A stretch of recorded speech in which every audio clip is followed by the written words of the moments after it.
Welcome to G Fun Facts Online. When we think of a judge, we picture them on the bench, in a courtroom, making decisions that shape lives and laws. But what happens after they hang up the robe? For many of the world's sharpest legal minds, retirement isn't an end. It's the beginning of a second, often more influential, act.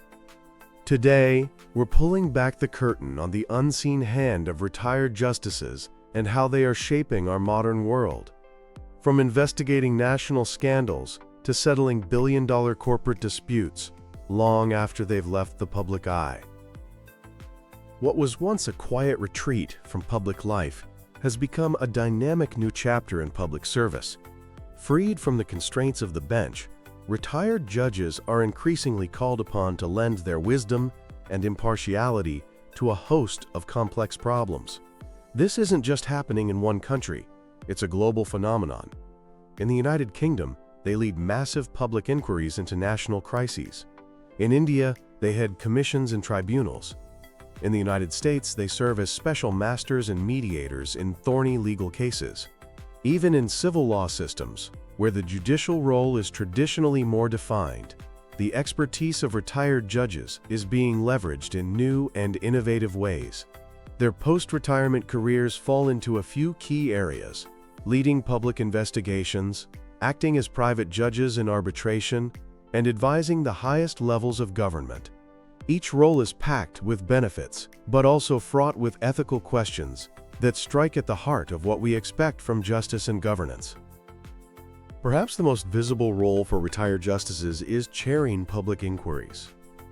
When a national tragedy strikes, a major policy fails, or allegations of widespread misconduct surface, governments often turn to a retired judge to lead an independent investigation. The logic is simple. Their judicial experience gives them the skills to sift through evidence, assess who's telling the truth, and deliver impartial findings. More importantly, the public is far more likely to trust an inquiry led by someone seen as being above the political fray. The United Kingdom has a long history of this. Since 1990, the vast majority of its major inquiries have been chaired by a judge, either serving or retired. A famous example is the Leveson Inquiry, which delved into the ethics and practices of the British press after the massive phone hacking scandal. It held extensive public hearings and produced a report with sweeping recommendations for press regulation. Other huge UK inquiries led by judges include the Bloody Sunday Inquiry, which investigated the 1972 killings in Northern Ireland, and the ongoing COVID-19 inquiry, examining the government's response to the pandemic. These investigations are often long and incredibly expensive, but they play a vital role. They establish a factual record of what happened, hold powerful people and institutions to account, and propose reforms to prevent similar failures in the future. For example, the Francis inquiry into horrific neglect at the Mid Staffordshire NHS Trust led to real changes, including a new legal requirement for a duty of candor in the healthcare sector, forcing organizations to be open about mistakes. But there's a catch. The recommendations from these inquiries aren't legally binding.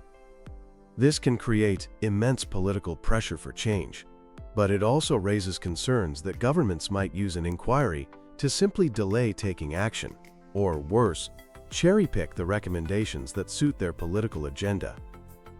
A common complaint after many inquiries is the lack of a system to actually monitor whether the proposed changes are ever implemented. Beyond the public spotlight of national inquiries, retired justices are highly sought after in the private world of alternative dispute resolution, or ADR. In particular, the booming field of international commercial arbitration has become a popular and very lucrative destination for former judges. Imagine two multinational corporations with a billion-dollar dispute. Instead of going to a public court, they can hire a panel of arbitrators to resolve the issue privately. And who better to be an arbitrator than a former judge with deep legal knowledge and a reputation for impartiality? Their judicial experience is seen as a form of quality assurance, ensuring the process is fair and efficient. For many retired judges, it's a way to continue using their legal skills. But this privatization of justice is steeped in controversy. Critics argue that it creates a two-tier system where the wealthy can opt out of public courts and have their disputes settled behind closed doors, away from public scrutiny. And then there's the money. The fees in international arbitration can be staggering. Arbitrators can earn hundreds of thousands of dollars for a single case. Institutions like the International Chamber of Commerce often base their fees on the value of the dispute. When billions are at stake, the fees for the arbitrators are enormous. This financial incentive has fueled a fierce debate about the revolving door between the judiciary and the world of private dispute resolution. A 2017 report by the International Institute for Sustainable Development found that a significant number of judges from the International Court of Justice, the world's highest court, had also worked as private arbitrators. This raises a critical question. Could the lure of a future high-paying arbitration job influence a judge's decisions while they are still on the bench? This potential conflict of interest, whether real or just perceived, is a serious concern.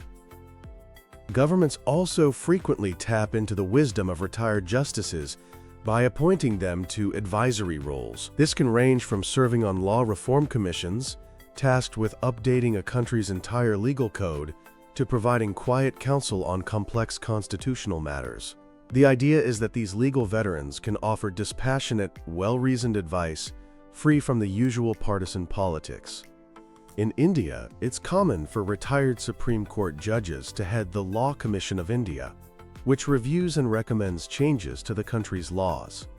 In the US, courts might appoint a retired judge as a special master to oversee incredibly complex litigation, like the distribution of a massive settlement fund. But this is where the line between providing impartial advice and getting tangled in the political machine can become dangerously blurred.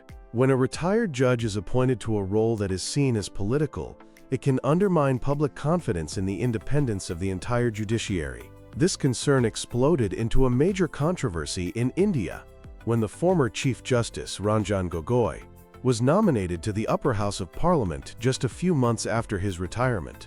Critics were outraged, arguing that it looked like a reward for past judgments and that it severely compromised the separation of powers, a cornerstone of any democracy.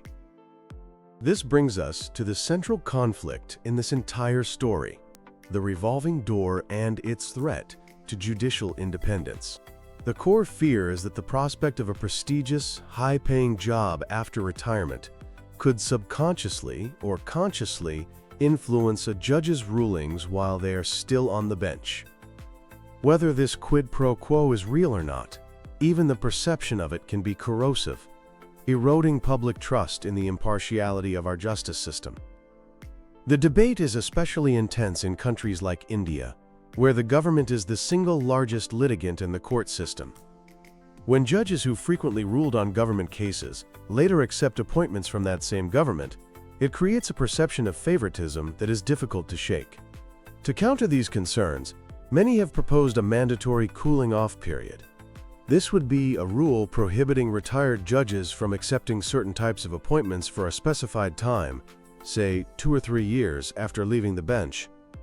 The idea is to create a clear buffer between their judicial service and their next career move, reducing the risk of any perceived conflict of interest. In India, multiple law commissions have recommended this, but no such law has ever been passed. The debate is complex.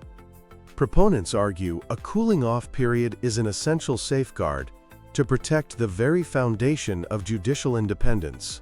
Opponents, however, worry it could deter talented lawyers from ever becoming judges in the first place. They also argue it's an unfair restriction on the freedom of retired judges to continue contributing to public life. Some, like former Indian Supreme Court Justice Sanjay Kishan Kaul, have argued that this decision should be left to the individual judge's conscience. How countries handle this issue varies wildly, reflecting their different legal traditions. In the United States, most federal judges are appointed for life, which in theory removes the incentive to curry favor for future jobs. However, the Rule of 80 allows them to retire with full pay once their age, plus their years of service equals 80, creating a pathway for them to move into other roles like teaching, writing, or private arbitration. In the United Kingdom, there's no constitutional ban on retired judges taking other roles, and as we've seen, they are central to public inquiries. Historically, there was a strong tradition that retired judges should return to practicing law, but that convention has weakened in recent years, leading to calls for clearer rules. India's constitution explicitly prohibits a retired Supreme Court judge from practicing law in any court in the country. However, it says nothing about accepting other government appointments, which is the source of the ongoing controversy. International bodies like the United Nations have principles on judicial independence, but they don't offer specific guidance on what judges should or shouldn't do after retirement. This leaves a patchwork of rules and a lot of unanswered questions. So, what is the path forward? This is a classic dilemma. How do we leverage the incredible expertise of our most experienced legal minds without compromising the integrity of the judiciary they leave behind? There are no easy answers, but a few key reforms are consistently proposed. First is the mandatory cooling-off period we discussed. The details would need careful thought, but it remains a central idea for reformers. Second is greater transparency. Making the appointment process for retired judges more open and publicizing what they are paid for, these roles could help to combat perceptions of impropriety. Third, governments could be encouraged to look beyond the usual pool of retired judges when they need an expert, drawing on a wider range of talent from academia, civil society, and other fields. Finally, judicial codes of conduct could be updated to provide clearer ethical guidance on post-retirement employment, perhaps including restrictions on using the honorable title for commercial purposes. Ultimately, this entire debate reflects the changing nature of governance in the 21st century. As our societies face increasingly complex challenges, the wisdom of our most seasoned legal experts is a precious resource. The challenge for all of us is to find a way to harness that resource that strengthens, rather than undermines, the rule of law and the foundations of democracy. The unseen hand of the retired justice will continue to shape our world. We just need to make sure it does so in a way that is both effective and, above all, ethically sound.